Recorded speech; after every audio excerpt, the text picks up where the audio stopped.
اعوذ باللہ من الشیطان الرجیم بسم اللہ الرحمن الرحیم رب اشرح لی صدری ویسر لی امری واحلل عقدۃ من لسانی یفقہوا قولی صلی اللہ علیہ وآلہ وسلم. محترم حماد اور ان کی ٹیم کے تمام لوگ, distinguished honorable guests from China, youth who have been sitting here from all over the Pakistan, ladies and gentlemen, assalamu alaikum.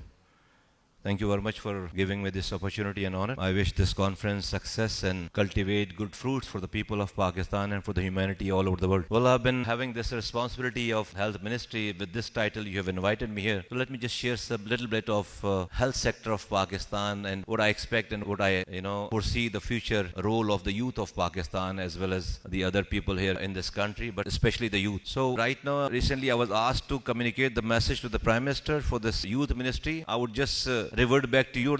You're working at the Prime Minister team, so I meet Prime Minister less than you, but the way you get the chances to meet him, and definitely Rana Mashood Saab is a very dear friend of mine, brother. He is holding, by the way, this portfolio of youth investment in his hand. This 18 amendments devolution plan have brought everything to the provinces. I don't think how and when this youth ministry in the federal government will take place, but let's speak to the Prime Minister, you yourself, and I'll push this thought as well.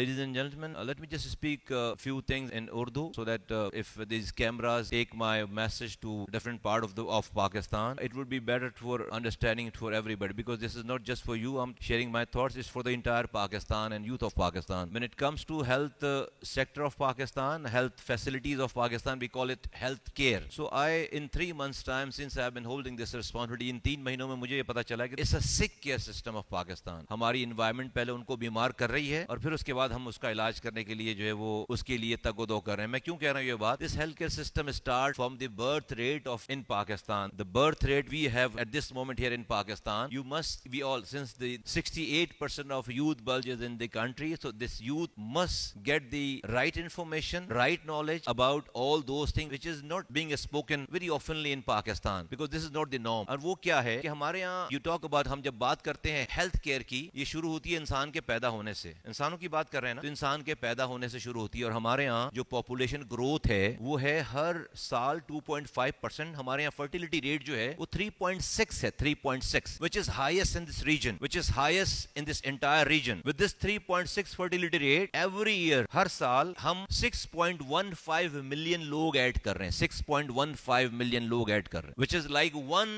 El Salvador. It's a country which has got the population of 6.09 million. ہم ایک ملک El Salvador جو ہے وہ add کر رہے ہیں ہر سال اپنی پاپولیشن میں. Just 2 years back we were adding up one Denmark جس کی پاپولیشن 5.9 million تھی, اس کو ہم ایڈ کر رہے تھے اپنے ملک میں. اب ہم نے اس کو بھی پیچھے چھوڑ دیا, ہم ایک پورا ملک El Salvador 6.13 million لوگ, اس سے بڑی پاپولیشن ہم ایڈ کر رہے ہیں اس ملک میں. نا تو اسی حساب سے ہمارا انفراسٹرکچر بڑھنا چاہیے تھا. ہمارے اسکول, ہمارے ہسپتال, ہمارے یہاں جاب اپرچونٹیز, وہ تو نہیں بڑھ رہی, وہ تو شرنک کر رہی ہے. تو کیا ہو رہا ہے کہ our system has collapsed. جہاں آپ جائیں گے آپ کو انسانوں کو, آپ پیمز ہسپتال ہاسپٹل میں جب میئر کے زمانے میں وزٹس کرتا تھا, 20 سال پہلے کی بات ہے, ابھی میں پیمز ہسپتال گیا ہوں, اسلام آباد کی بات کروں, ایسے ایک مثال کے طور پہ کہہ رہا ہوں, ایسا لگتا ہے کہ ابھی کوئی پبلک کوئی پولیٹیکل جلسہ ختم ہوا ہے یہاں پہ, ایک ریلا آ رہا ہے اور ایک ریلا جا رہا ہے. تو how on this earth you would be able to manage these many people. جس ڈاکٹر کی کیپیسٹی صرف 35 سے 40 مریض کو دیکھنے کی ہے, وہ 250 مریض دیکھ رہا ہے, کیسے پاسبل ہے؟ تو نتیجہ کیا ہے کہ آپ کو جہاں نظر پڑتی ہے وہ ایک کیوس کی سچویشن ہے. پھر ہمارے یہاں کہتے ہیں کہ prevention is better than cure, اور یہ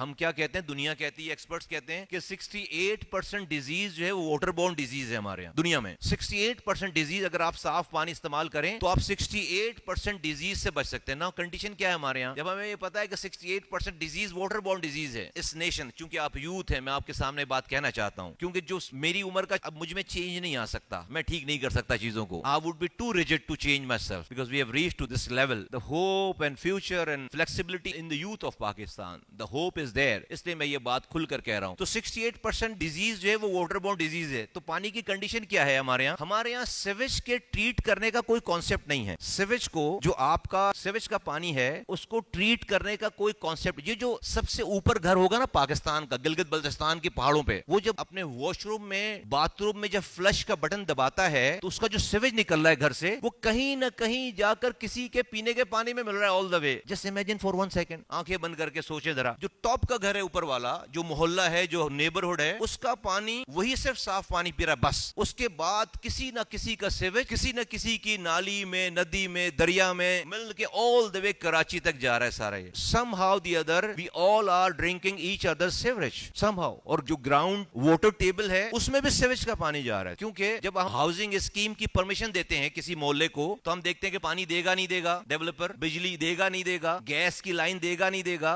اسکول بنائے گا, روڈ بنائے گا, مسجد بنائے گا, امام بارگاہ بنائے گا. کبھی بھی اس کو یہ نہیں دیکھا جا کہ اس علاقے کے اس محلے سے جو سیویج نکلے گا, جو پانی کا ڈسچارج ہے, اس کو ٹریٹ کر کے کہاں پھینکے گا. There is no clause in any document. As a nation ہمارے پاس, ہمیں اس سیویج کے as a nation as a whole ہمارے دماغ میں, ہمارے ویژن میں ہی نہیں ہے کہ سیویج کے پانی کو بھی ٹریٹ کیا جانا چاہیے, یا اس کی کوئی الگ جگہ, یا تو وہ بھائی آسمان پہ چلا جائے وہ پانی کہیں ملے نہیں نہ. یہ تو ریزیڈینشیل سیویج کی بات ہے. پھر تمام انڈسٹریل زون کا سیویج, تمام toxic some how the other کہیں نہ کہیں سے گزر کر کسی نہ کسی کے پینے کے پانی میں جا کر مل رہا ہے. ابھی میں گلگت بلتستان سے, سارے ہوٹلز بنے ہوئے ہیں, سب نے اپنی نالیاں جو ہے وہ اسی آبشار میں نکالی ہوئی ہیں سب نے. دس از واٹ دی. اچھا, اس بات کے کرنے میں کوئی معیوب بات نہیں ہے, ہم نے اس کو برا سمجھا ہی نہیں ہے. تو کیسے ٹھیک ہوگی چیزیں؟ آج ہاسپٹل چل کے دیکھیں میرے ساتھ, بچوں کے کینسر وارڈ چل کے دیکھیں, اللہ معاف کر, دل دہل جاتا ہے. پھول جیسے بچے 7 سال 10 سال 12 سال کینسر میں, بھرا پڑا ہوا اسپتال کینسر کے بچوں کے مریضوں سے, بھرا پڑا ہوا اسپتال, کیونکہ ٹوٹل ٹاکسک ہے سارا. سو آج اس فرٹیلٹی ریٹ پر ہمارے پاس 2.60 کروڑ بچے اسکولوں سے باہر ہیں, جن کی ایج ہے اسکول جانے کی, وہ اسکول نہیں جا سکتے.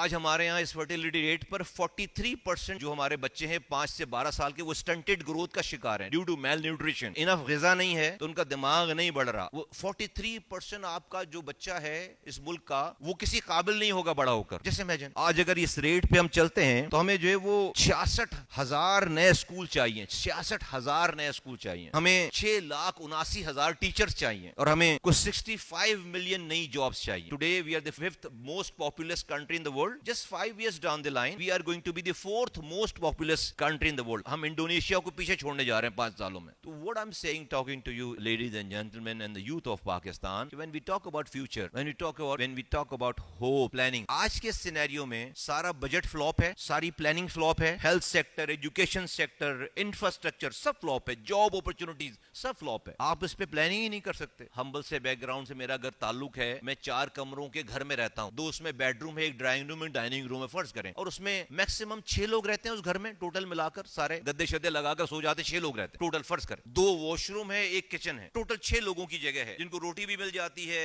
یوٹیلیٹیز بھی استعمال کر. صبح آپ دروازہ کھولیں اور 60 لوگ گھر کے اندر آ جائیں اسی گھر میں, 60 people just enter in that house. مجھے بتائیے ایک لمحے کے لیے امیجن کریں کہ کیا ہوگا, گھر کی سچویشن کیا ہوگی. جن کو روٹی مل رہی تھی ان کو روٹی نہیں ملے گی, جن کو سونے کی جگہ ملی تھی ان کو بھی سونے کی جگہ نہیں ملے گی, جن کو واش روم استعمال کرنا ہے, جن کو آرام کرنا ہے. I mean it will be a chaos, total chaos. This is what the situation of our country right now. تو میں اس یوتھ کو, میں آپ لوگوں کو, یہ باتیں شاید بہت زیادہ ہوتی نہیں ہے, ان باتوں کے کرنے کا فیشن نہیں ہے, یہ باتیں سیل نہیں ہوتی, یہ بہت زیادہ جو ہے وہ بڑی سیکسی قسم کی گفتگو نہیں ہے یہ, سوری ٹو سے, لیکن these are the hard core realities. اس کو اگر ہم ٹیپ نہیں کریں گے, پکڑیں گے نہیں, تو سب چیزیں جو یوتھ کا جو پوٹینشیل ہمارا ہے, میری اس میں علماء کرام سے بھی گفتگو ہو رہی ہے, میری اس میں سیاستدان سے بھی گفتگو ہو رہی ہے. میں کوئی غیر دینی, میں غیر آئینی اور اسلام کے اور مذہب کے خلاف بات نہیں کر رہا, میں تو فیکٹ بتا رہا ہوں. تو مجھے تو بہت انکریجمنٹ ہے, میں نے تو بات کی ہے سب لوگوں سے, مجھے تو بہت سب سے ہر مکتبہ فکر کے لوگوں سے, میں آپ لوگوں سے بھی یہ بات کرنا چاہتا ہوں کہ اس کے اوپر نالج حاصل کریں, اس کو اپنی گفتگو کا, اپنی پریشانیوں کا سبجیکٹ بنائیں as a nation. I mean imagine کریں اس قوم کے پاس سیویج کو ٹریٹ کرنے کے دماغ میں چپ ہی موجود نہیں ہے کہیں سے. کسی ہاؤسنگ اسکیم کی پرمیشن کے لیے ہم یہ خیال ہی نہیں کر رہے, اس والے کام کو یہ برا کام ہی نہیں سمجھا جاتا, اس کی کوئی وریز نہیں ہے. اور ہم کہتے ہیں 68% ڈیزیز. ہم ابھی تو کیا کر رہے ہیں اس ملک میں, ابھی کیا ہو رہا ہے ہمارے یہاں, کیا ہو رہا ہے, ہم کیا کریں بیسیکلی. تو that's why called it's not an health care system of Pakistan, it's a sick care system of Pakistan. ہم پہلے پیدا کر رہے ہیں بڑی تعداد میں, ان کو گندا پانی پلا کر بڑا کر رہے ہیں, ان کو کینسر کے پوائزن لگا رہے ہیں, اور پھر اسپتال لے کر آ رہے ہیں. پھر آپ اسپتال بنائیں, اربوں ڈالر. یہ جو کینسر کی مشینیں بنانے والی کمپنیز ہیں, یہ جو ڈائبٹک کی دوائیں ہیں, یہ جو ہیپاٹائٹس سی میں ہم نمبر 1 ہیں دنیا میں, ڈائبٹک میں نمبر 1 ہے دنیا میں, پولیو دنیا میں 2 ملکوں میں رہ گئے ہم, اور افغانستان رہ گئے. I mean ہر چیز میں ہم نمبر 1 ہیں. اس حوالے سے ہم تو دنیا کی دواؤں کی میڈیکل ایڈوائز بنانے والی کمپنیز کا سیف ہیون ہے. the most profitable place in the world, جہاں پر جو ہے وہ بہت زیادہ جو ہے وہ لوگوں کی وہ ہے ڈیمانڈ چیزوں کی, کیونکہ بیمار زیادہ ہیں. تو